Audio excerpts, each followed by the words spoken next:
October came draped in mist, soft as breath against the crumbling chapel walls of Hollowmere. Locals said the wind that swept through the valley at dusk wasn't mere wind.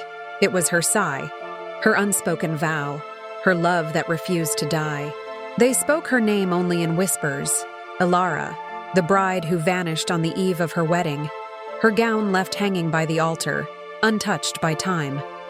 Centuries later, Rowan Thorne, a historian with a heart full of ghosts and regrets, arrived in Hollowmere.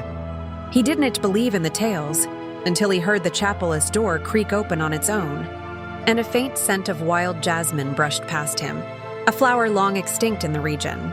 He found himself drawn to the legend of Elara not as a scholar, but as if some invisible thread bound his soul to hers.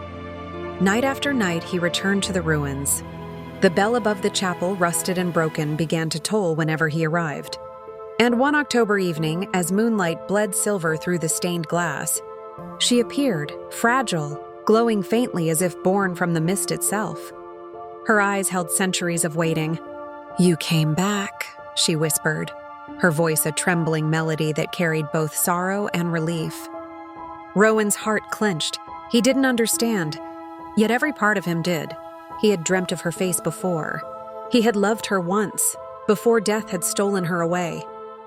The chapel walls seemed to breathe as memories awakened, flashes of another lifetime where Rowan, then a knight, had vowed to return from war to marry her. He never did. A storm took his ship before it reached the shore, and Elara, believing her love lost, vanished into the woods and never returned.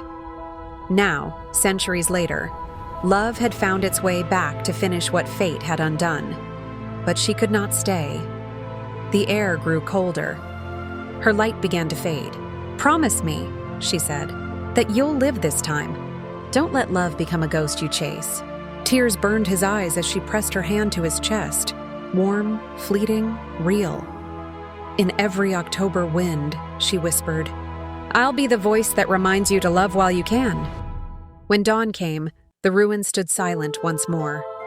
But where her gown once hung, a single bloom of wild jasmine swayed in the light, untouched by frost.